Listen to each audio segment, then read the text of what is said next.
Hello दोस्तों, कैसे हैं आप सब। मेरे channel study law with Digvijay पर आपका बहुत बहुत स्वागत है। आज हम अंतरराष्ट्रीय विधि वास्तव में विधि है, यह हमारा टॉपिक है, इसको हम डिस्कस करने जा रहे हैं। और इसके पहले हमने अंतरराष्ट्रीय विधि विधि नहीं है, ये हमने स्टेटमेंट डिस्कस किया था। आप उनको देख लीजिएगा पिछले लेक्चरों को, और ये लेक्चर आज हम इसको डिस्कस करेंगे। इसमें हम देखेंगे कि ओपेनहीम महोदय और ब्रियरली महोदय ने परिभाषाएं दी हैं, लेकिन इसको शुरू करने से पहले हम एक बात ये डिस्कस करेंगे कि जो अंतरराष्ट्रीय विधि को वास्तव में विधि मानते हैं विधि शास्त्री, वो ये कहते हैं कि अंतरराष्ट्रीय विधि में भौतिक बल का होना या भय का व्याप्त होना ही अंतरराष्ट्रीय विधि की पहचान नहीं हो सकता है। उनका कहना है कि नैतिक बल बहुत महत्वपूर्ण है। यहाँ पर वो जो स्वतंत्र सत्तात्मक राज्य हैं, वह अपने बिना किसी भय के नैतिकता के कारण एक दूसरे के साथ में विधियों का सम्मान करते हुए उनका पालन करते हैं। आप हमेशा ये देखेंगे कि चाहे अमेरिका हो, चाहे भारत हो, या आपका कोई भी ऐसा देश हो, चाहे रशिया हो या जापान हो या चाइना हो, चाइना एक्सेप्शन में आ जाता है, लेकिन देखिए ज्यादातर देश जो है आप देखेंगे तो वो विधियों का सम्मान करते हैं, अंतरराष्ट्रीय कानूनों का सम्मान करते हैं, इसलिए वो उनका पालन करते हैं। हालांकि इसमें बाध्यता का कोई स्वरूप नहीं है। उसी बात को ओपेनहीम महोदय, ब्रियरली महोदय, अन्य विधि शास्त्रियों ने हमारे जो है अपने तर्कों के माध्यम से, अपनी परिभाषाओं के माध्यम से बताया है, यह स्पष्ट किया है कि किस प्रकार से हम अंतरराष्ट्रीय विधि, जो कि वास्तव में विधि है, इसके संबंध में जो है अपने महत्वपूर्ण तर्कों को प्रदर्शित किया है। उन्हीं तर्कों को आज हम चर्चा करेंगे, उन्हीं तर्कों को हम जानेंगे। तो आइए इनकी डेफिनेशंस के अकॉर्डिंग हम देख लेते हैं कि क्या क्या इन्होंने कहा है। ओपेनहीम महोदय कहते हैं कि अंतरराष्ट्रीय विधि राष्ट्रों के बीच की विधि है, न कि राष्ट्रों के ऊपर की विधि है। इस कारण से राजनीतिक ज्येष्ठ या राजनीतिक प्रभुसत्तात्मक सत्ता का प्रश्न ही नहीं उठता है। इस परिभाषा में अंतरराष्ट्रीय विधि के बारे में ओपेनहीम महोदय ये स्पष्ट कर रहे हैं कि अमेरिका है या भारत है, इसको एग्जाम्पल के तौर पे देख लेते हैं, तो ये अमेरिका और भारत के एक बीच की विधि है, जिसके कारण पारस्परिक व्यवहार, पारस्परिक संबंध, इनका निर्धारण करा जाता है। हम बैठ के बातचीत करते हैं, अपने आप से मुद्दों को सुलझाते हैं, अपने काम को अंजाम तक पहुंचाते हैं, बातचीत के नजरिए से, नैतिकता की दृष्टि से, बिना किसी भय या डर के। तो हम यहाँ पे संधि भी करते हैं, हम यहाँ पे प्रथाओं को भी मान्यता देते हैं, हम यहाँ पे बातचीत का अवसर प्रदान करते हैं, हम सौहार्दपूर्ण ढंग से कार्य करते हैं। उसके बारे में ही ये विचार बताते हैं कि अंतरराष्ट्रीय विधि राष्ट्रों के बीच की विधि है, न कि राष्ट्रों के ऊपर की विधि है। तो न कि राष्ट्रों के ऊपर की विधि है, इस सेंटेंस का मतलब यही है कि यहाँ भय का अभाव होता है, यहाँ पे किसी भी प्रकार का भय व्याप्त नहीं होता है, परस्पर देशों के बीच में नैतिकता की भावना होती है। यही इनकी परिभाषा में डिस्क्राइब किया गया है। अब ब्रियरली महोदय भी जो है वो परिभाषा देते हैं कि अंतरराष्ट्रीय विधि की विधिक प्रकृति को अस्वीकार करना न केवल व्यवहार में असुविधाजनक है, बल्कि उत्तम विधि शास्त्रीय विचारों के प्रतिकूल भी है। अब देखिए इन्होंने क्या कहा है कि अंतरराष्ट्रीय विधि की विधिक प्रकृति को, मतलब यह स्वीकार कर देना सिरे से कि हम इसको विधि प्रकृति का मानते ही नहीं है, क्योंकि इसमें कार्यपालिका की शक्ति नहीं है, यहाँ विधायन करने की कोई, विधायन निर्माण की कोई संस्था नहीं है, यहाँ पर कोई भी ऐसा न्यायाधिकरण नहीं है अंतरराष्ट्रीय न्यायालय को छोड़कर कि जो इनको कानूनों को मनवा सके या लागू करवा सके, प्रवर्तित करा सके।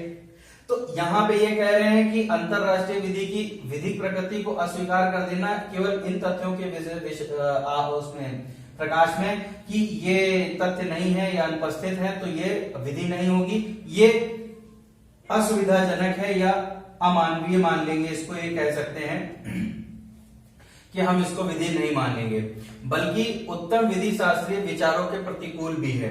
मतलब दूसरा सेंटेंस जो इन्होंने कहा है कि ये कहते हैं उत्तम विधि शास्त्रीय विचारों के प्रतिकूल है, मतलब विधि शास्त्री जो है, जो अच्छे विधि शास्त्री जिनकी गणना महान विधि शास्त्रियों में की जाती है, उनके नजरिए की ये अवहेलना हो जाएगी कि ये जो लोग सोचते हैं कि अंतरराष्ट्रीय विधि है, उनको अगर आप एक दृष्टि से सिरे से नकार देंगे तो ये उनकी भी अवहेलना हो जाएगी। तो इनकी परिभाषाओं के मतलब को समझिए, रटिए नहीं, इनके परिभाषाओं के मतलब को समझिए, आपको अर्थ या तर्क इनके खुद ब खुद समझ में आ जाएंगे। अब हम नीचे जो हमारे निम्न तर्क दिए गए हैं, जो इनको विधि को मानने के पक्ष में हैं, उनको हम एक बार चर्चा कर लेते हैं, उन पर नजर डाल लेते हैं। पहला हमारा जो तर्क देते हैं, विधि में केवल भय या दंड निहित हो तभी विधि कहलाएगी। कानून में न्यायशीलता एक रूपता होनी चाहिए, यह अंतरराष्ट्रीय विधि में है। देखिए यहां पे क्या कह रहा है कि विधि में केवल भय या दंड निहित हो तभी विधि कहलाएगी, ऐसा आवश्यक नहीं है। कानून में न्यायशीलता एक रूपता होनी चाहिए, अर्थात कानून हमारा क्या होता है, कानून में हमारी न्यायशीलता होती है। कानून जब भी प्रदान मतलब अपना काम करता है तो वो किसी भी भेदभाव को बिना ध्यान में रखे हुए वो समान रूप से सभी को न्याय प्रदान करता है। एक रूपता होती है, वो कोई भी, आप मंत्री भी हो या आप एक रिक्शा चालक भी हो साधारण, तो भी आपके और कानून आपके और उनके बीच में कोई फर्क नहीं करता है, वो आपको समानता के भाव से ही देख करके अपना न्याय प्रदान करता है। यही बात इस सेंटेंस में कही गई है और यही चीज लास्ट वाले इसमें लिखी है कि अंतरराष्ट्रीय विधि में तत्व विद्यमान है। मतलब जब दंड देने हो या भय हो तभी ये विधि कहलाएगी, ऐसा आवश्यक नहीं है। ये न्यायशीलता एक रूपता होने की भी जो तत्व है उनको भी समाहित करती है, इसलिए अंतरराष्ट्रीय विधि वास्तव में विधि कहलाएगी। ये तर्क इन्होंने अपने पक्ष में दिया है।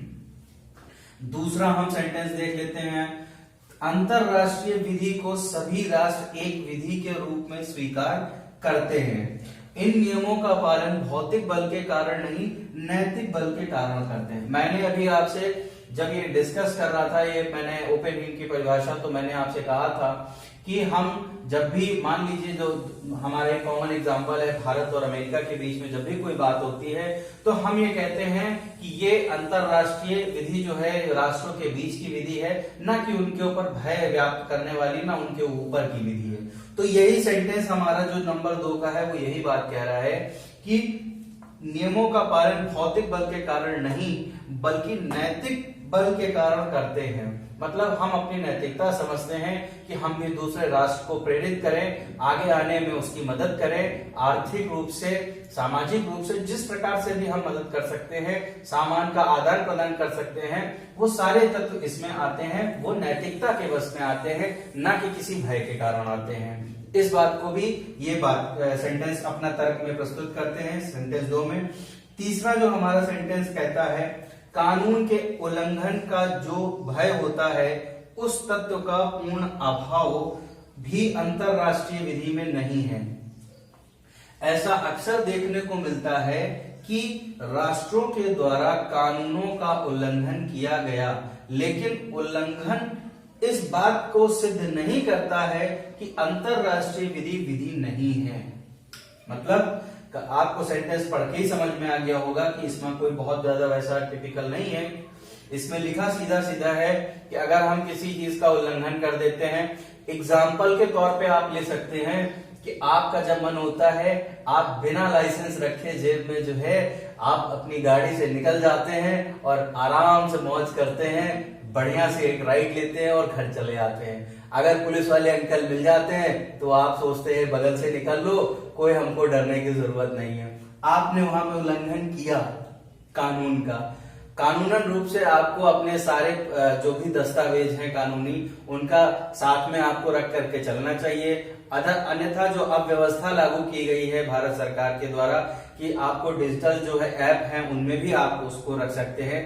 तो आप दोनों में से कोई ना कोई एक अगर साधन उपयोग कर रहे हैं तो आपको वो कानून का उल्लंघन नहीं कराएगा। लेकिन अगर आप साधनों का उपयोग नहीं कर रहे हैं, दस्तावेजों को साथ लेकर नहीं चल रहे हैं, तो वो कानून के उल्लंघन की श्रेणी में आएगा और आपको दस्तावेजों को प्रकट करने के लिए आपको निरुद्ध भी किया जा सकता है। तो यही बात यहाँ पे इन्होंने तीसरे सेंटेंस में लिखी कि उल्लंघन होने का मतलब ये नहीं है कि अंतरराष्ट्रीय विधि ये विधि नहीं कहलाएगी। अब विधियों का उल्लंघन होता है, राष्ट्रीय विधि का भी उल्लंघन होता है, तो इसको भी ध्यान में आपको रखना होगा। चौथा हमारा जो सेंटेंस कहते हैं कि अंतरराष्ट्रीय विधि का विकास वैसे ही हुआ है जैसे देश के कानूनों का हुआ है। कहने का मतलब ये है कि किसी भी देश के जो कानून होते हैं उनका विकास धीरे धीरे क्रमबद्धता के साथ में होता है। क्रम के अनुसार के अगर आपकी बात करी जाए तो क्रम ये होता है कि जैसे आज एक कानून बना, कोई नई समस्या सामने आई, फिर नया कानून बना, कोई अन्य समस्याएं सामने आती जाती हैं, कानूनों का निर्माण होता जाता है। तो इसी प्रकार से आपको ये देखा जाएगा कि अंतरराष्ट्रीय विधि का भी विकास देश के कानूनों के समान हुआ है, या देश के जो सार्वभौम कानून होते हैं उनके समान ही इनका विकास हुआ है। क्योंकि नित्य प्रतिदिन अंतरराष्ट्रीय स्तर पर जो समस्याएं उत्पन्न होती हैं उनके बारे में जितना ज्यादा हो सके उसके विधानों को बनाने की कोशिश की जाती है, संधियों के माध्यम से उनको लागू कराने की कोशिश की जाती है, रूढ़ियों को उनको इम्प्लीमेंट किया जाता है। इन सब चीजों के द्वारा जो है हम देखते हैं कि कानूनों का विकास जो हो रहा है वो धीरे धीरे हो रहा है, और धीरे धीरे समस्याएं आती हैं तो धीरे धीरे ही कानूनों का विकास होता चला जाता है और वो एक समय में अपनी एक परिपक्व अवस्था को धारण कर लेता है। आइए अब हम पांचवा पॉइंट देख लेते हैं। कुछ परिस्थितियों में अंतरराष्ट्रीय न्यायालय अपने निर्णय से राज्यों को निर्णय मानने हेतु बाध्य कर सकते हैं। देखिए क्या कह रहे हैं कि कुछ ऐसी परिस्थितियां होती हैं जब आप निर्णयों को लागू करते हैं, माननीय न्यायालय के द्वारा जो है अंतरराष्ट्रीय न्यायालय के द्वारा जब निर्णयों को लागू किया जाता है तो राष्ट्रों के एक संयुक्त राष्ट्र की मशीनरी है जो ये कहती है कि नहीं, इसको तो आपको मानना ही पड़ेगा वरना ये मानवाधिकार के खिलाफ है। वो कहते हैं कि आप इन कानूनों का उल्लंघन नहीं कर सकते हैं। अभी मध्य घाटी में, मध्य एशिया में जो युद्ध हुए हैं वो देखने को हमें मिले हैं, उनमें फोर्सेस ने जो है यही किया है, उन्होंने कानूनों का उल्लंघन ऐसा किया कि मानवीय हानि को नरसंहार कर दिया। वहां पे कानूनों को लागू कराने के लिए जो है अपनी मशीनरी का प्रयोग करना पड़ा। तो ये भी कह सकते हैं आप कि ऐसी परिस्थितियां जब होती हैं, उत्पन्न होती हैं, जिसमें जो है परिस्थितियां संभालने के योग्य नहीं रह जाती हैं, तब आपका जो अंतरराष्ट्रीय न्यायालय होता है या कोई ऐसी संस्था होती है या ऐसी कोई मशीनरी होती है जो इन सबको देख रही होती है, मॉनिटर कर रही होती है, वो अपना काम करना शुरू कर देती है। तो ये इन्होंने तर्क दिए हैं, 5 तर्क दिए हैं, मोटा मोटा हमने डिस्कस कर लिया है। और इन तर्कों को देखिए आपको याद होना चाहिए, ये माइंड में होने चाहिए। मैं फिर आपसे एक बात क्या देना चाहता हूं, यही लैंग्वेज लिखने की आवश्यकता बिल्कुल नहीं है। आपने वीडियो देखा, आपको जो समझ में आ रहा है आप उसके अकॉर्डिंग लिखिए। तर्क को अपने अकॉर्डिंग मत लिखिए, परिभाषाओं को उन्हीं के अकॉर्डिंग लिखना पड़ेगा, क्योंकि परिभाषाएं विद्वानों के द्वारा दी गई हैं और ये उन्हीं की शब्दावली में होना आवश्यक है। तो मेंस में जब भी आप लिखेंगे तो आंसर में परिभाषा अपने शब्दों के अनुसार ना लिख करके उन्हीं के शब्दों में लिखेंगे। परिभाषा याद करने का एक तरीका जो मैंने आपको बताया है, वो परिभाषा याद करने का सबसे बढ़िया तरीका है कि आप इनके कीवर्ड्स को पकड़िए, कॉमन वर्ड्स को पकड़िए, उनके बारे में जो ये कह रहे हैं उसको ये आप समझ लीजिए और वही परिभाषा अपना नोटबुक में लिख दीजिए या नोट्स में लिख दीजिए। आपका क्वेश्चन का ये पार्ट कंप्लीट हो जाएगा। रही बात तर्क की, तो तर्क में इन्होंने क्या कहा, तर्क में इन्होंने कहा कि न्याय रूपता, एक रूपता होनी चाहिए, भय का अभाव होना चाहिए, ये इनके आधारभूत शब्द हैं। अब इन आधारभूत शब्दों को ही आपको ध्यान में रखना है और इन्हीं के अकॉर्डिंग अपना सेंटेंस फ्रेम कर देना है। तो ये हो गया फ्रेंड्स, आज का हमारा लेक्चर कंप्लीट करते हैं। अब इसके बाद जो है हमारा नया लेक्चर आएगा, हम उसमें लोग पब्लिक इंटरनेशनल लॉ और प्राइवेट इंटरनेशनल लॉ को हम डिस्कस करेंगे। तो अब आप इसको देखिएगा, नोट्स बना लीजिएगा, रिवाइज करिएगा, पढ़ते रहिए और चैनल को सब्सक्राइब कर लीजिए ताकि आपको नए जो नोटिफिकेशन है वीडियो आके वो मिलते रहे। बेल आइकन को जरूर प्रेस कर लीजिएगा। तो मिलते हैं आपसे नेक्स्ट वीडियो में।